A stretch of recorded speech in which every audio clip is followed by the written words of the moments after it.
అయిపోయిందండి దోసకాయ పచ్చడి. ఫ్రెండ్స్, ఈ రోజు దోసకాయ ముక్కలతో పచ్చడి చేసుకుందాం.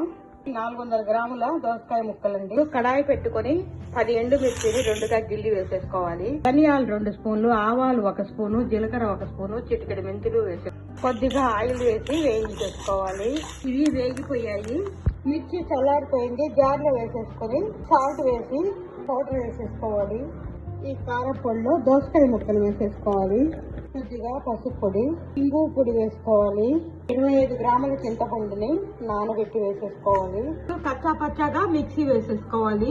ఈ విధంగా కచ్చా పచ్చాగా వేసేసుకోవాలి.